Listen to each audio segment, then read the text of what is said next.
राज्य शासनाच्या पुण्यश्लोक अहिल्यादेवी होळकर शेतकरी कर्जमुक्ती योजनेची अंमलबजावणी रत्नागिरी जिल्ह्यात सुरू झाली आहे। या योजनेतील कर्जमाफी, एक वेळ समझोता योजना व प्रोत्साहनपर लाभ याबाबत जिल्हाधिकारी मनोज जिंदल यांनी पत्रकार परिषदेत माहिती दिली। राज्य शासनाने दिनांक 2 जून 2026 रोजीच्या शासन निर्णयानुसार पुण्यश्लोक अहिल्यादेवी होळकर शेतकरी कर्जमुक्ती योजना 2026 जाहीर केली आहे। या योजनामध्ये 3 प्रकारचे मुख्य कंपोनेंट्स, मुख्य भाग आहे। पहिला जे आहे ते आहे अल्प मुदत पीक कर्जमुक्ती।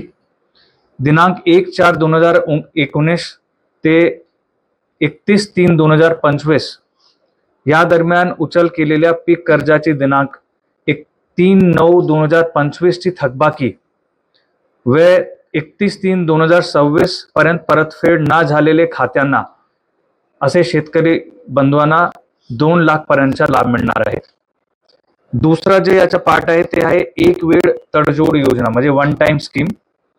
ज्या शेतकऱ्यांचे एकत्रित थकीत कर्ज 2 लाख पेक्षा जास्त असेल अशा शेतकऱ्यांना 2 लाख वरील थकबाकी प्रथम त्यांना भरायचे आहे, त्याची भरणी करायची आहे, तसा बंधनकारक आहे। आणि त्याच्यानंतर त्यांना याचा फायद्याचा लाभ मिळणार। यासाठी या रक्कम भरण्यासाठी त्यांना 31/3/2027 पर्यंत मुदत आहे। आणि तिसरा याचा जे कंपोनेंट आहे ते आहे प्रोत्साहनपर लाभ योजना। सन 2022-23, 23-24 आणि 24-25 यापैकी कोणताही 2 वर्षात नियमित परतफेड करणारे शेतकऱ्यांना 50,000 पर्यंतचा प्रोत्साहन लाभ मिळणार आहे, म्हणजे इन्सेंटिव्ह मिळणार आहे। आणि कर्ज रक्कम जर 50,000 पेक्षा कमी असेल मग त्यांना 5,000 रुपयाचा लाभ मिळणार आहे। आता या योजनासाठी पोर्टल आहे, आपला ऑनलाईन पोर्टल आहे। त्या पोर्टलमध्ये आमचे जिल्ह्याचे जवळपास 7,078 शेतकरी जे पात्र आहे त्यांची माहिती अपलोड करण्यात आलेली आहे। याची प्रसिद्धी पण करण्यात आलेली आहे।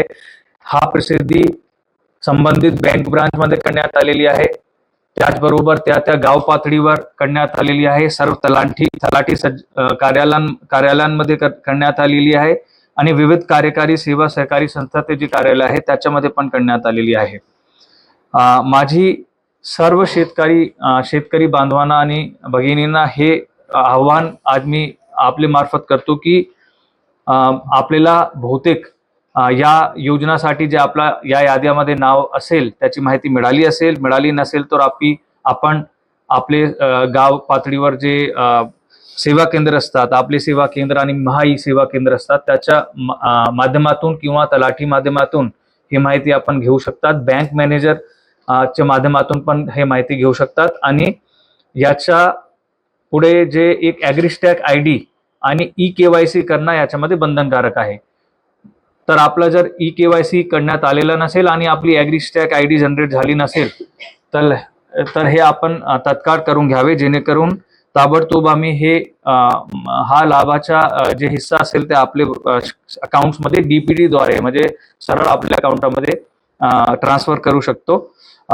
तसा माझा सर्वांना आव्हान आहे। आणि अशी सूचना याची आपण वेगवेगळी मीटिंग्स पण घेण्यात आलेली आहे आपल्या स्तरावर आणि सर्व तहसीलदारांना पण सूचना देण्यात आली आहे की असे सर्व शेतकरी बांधवांनी भगिनींना त्यांनी कॉन्टॅक्ट करून त्यांच्यापर्यंत पोहोचून त्यांना कॉल करून त्यांच्या ॲग्रीस्टॅक मध्ये आणि ई-केवायसी मध्ये एनरोलमेंट केल्यानंतर जेणेकरून त्यांना लवकरात हे लाभ मिळू शकतो। याच्यासाठी आपण एक ग्रीव्हन्स सेल पण निर्मित केलेला आहे। म्हणजे ग्रीव्हन्स सेल म्हणजे ते एक आपल्याकडे समिती आहे, डीएलसी डिस्ट्रिक्ट लेवलवर, एक तालुका स्तरावर समिती आहे। आणि ऑनलाईन जर कोणत्याही शेतकऱ्यांना याबद्दल काही आक्षेप असेल, त्यांना हा लाभा मध्ये जे त्यांच्या लाभापेक्षा ते वंचित राहू नये त्याच्यासाठी आपण एक ई ग्रीव्हन्स ते वेबसाईटवर जाऊन नोंदणी करू शकतात आणि आपल्याकडे हे ग्रीव्हन्स पाठवू शकतात, जेणेकरून तालुका स्तरावर आणि डिस्ट्रिक्ट स्तरावर आपण हे त्याचे ग्रीव्हन्स जे काही असतील, जे त्यांचे आक्षेप असतील त्याच्या निकाली काढू शकतो। धन्यवाद।